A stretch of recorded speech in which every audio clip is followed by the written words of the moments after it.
Hello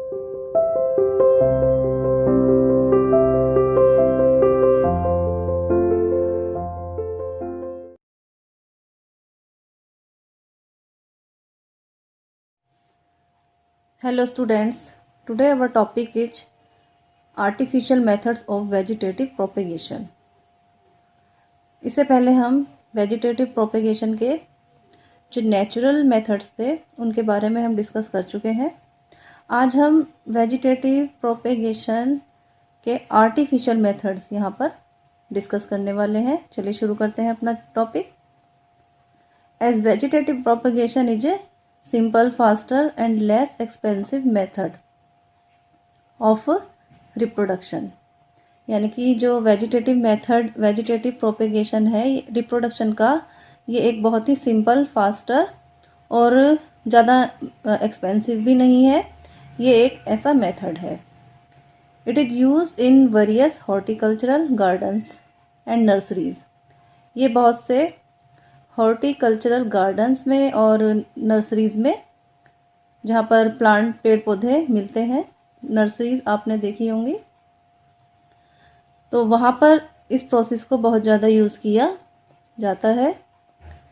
some artificial methods of vegetative propagation adopted by humans are cutting, layering, grafting and tissue culture. Vegetative propagation के कुछ methods हैं, artificial vegetative propagation के कुछ methods हैं। उनमें से कुछ यहाँ पर बताए जा रहे हैं। First is cutting, second is layering, third is grafting and fourth is tissue culture. चलिए शुरू करते हैं। अपना जो फर्स्ट मेथड है हमारा, वो है cutting. In this method, stem with a bud is cut and planted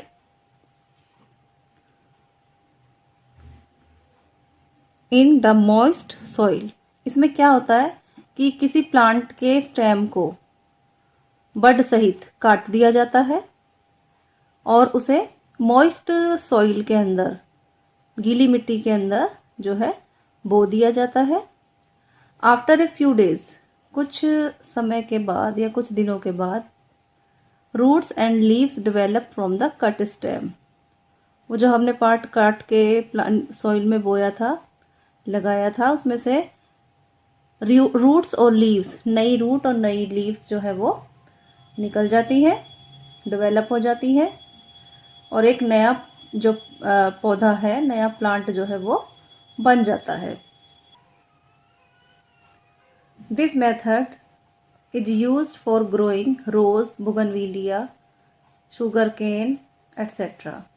ये कुछ प्लांट्स के नाम हैं जिनमें स्टेम कटिंग के द्वारा नया प्लांट जो है वो बनाया जाता है।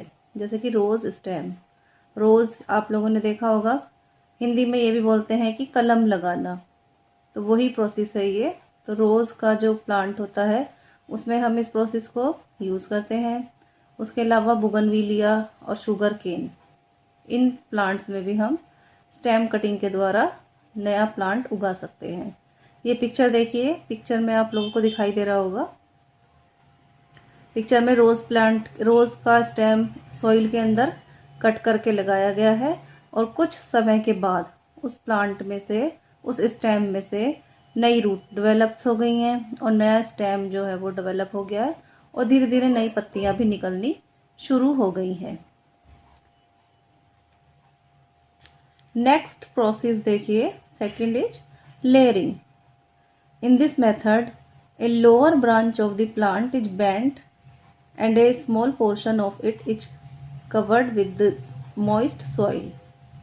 इसमें क्या होता है कि एक प्लांट की जो लोअर ब्रांच होती है, नीचे वाली ब्रांच जो होती है, उसको मोड़ दिया जाता है, बेंड कर दिया जाता है और उसको सॉइल के अंदर दबा दिया जाता है, covered with moist soil. The bark of covered portion is removed before covering with the soil. जो स्टेम के ऊपर बार्क होती है, छाल होती है, उसको दबाने से पहले सॉइल में दबाने से पहले रिमूव कर दिया जाता है। आफ्टर ए फ्यू डेज, कुछ समय के बाद, कुछ दिनों के बाद, roots develop in the buried portion of the branch. जो पार्ट हमने ब्रांच का सॉइल के अंदर दबाया था, उसके अंदर से नई रूट्स जो है वो डेवलप हो जाती हैं। आप लोग इस पिक्चर के थ्रू देख सकते हैं। ये पिक्चर देखिए, सभी एक प्लांट दिखाई दे रहा है सभी को, और इसके नीचे वाली जो ब्रांच है जहां पर वुडन पैग लिखा हुआ है, इसको सॉइल के नीचे दबा दिया गया है। दोनों तरफ देखिए प्लांट के कुछ ब्रांचेस को सॉइल के नीचे दबा दिया गया है। और कुछ समय के पश्चात, कुछ समय के बाद हम देखते हैं कि ये जो भी हमने ब्रांच सॉइल के अंदर दबाई थी, कवर की थी सॉइल से, उसके अंदर नई रूट्स जो है वो बन गई है, नई रूट जो है वो निकल गई है। और उसके बाद जब ये नई रूट्स निकल जाती हैं, क्या करते हैं, इस ब्रांच को प्लांट से अलग कर दिया जाता है, कट कर दिया जाता है। The branch is then cut from the main part and it grows as an independent plant.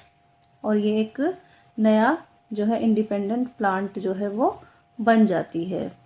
This method is used to propagate bougainvillea, rose and jasmine. ये भी बुगनविलिया के प्लांट में, रोज के प्लांट में और जैस्मिन के प्लांट में ज़्यादातर ये प्रोसेस यूज़ की जाती है। तो आज आप लोगों को यहाँ तक इस चैप्टर की बहुत अच्छे से रीडिंग करनी है।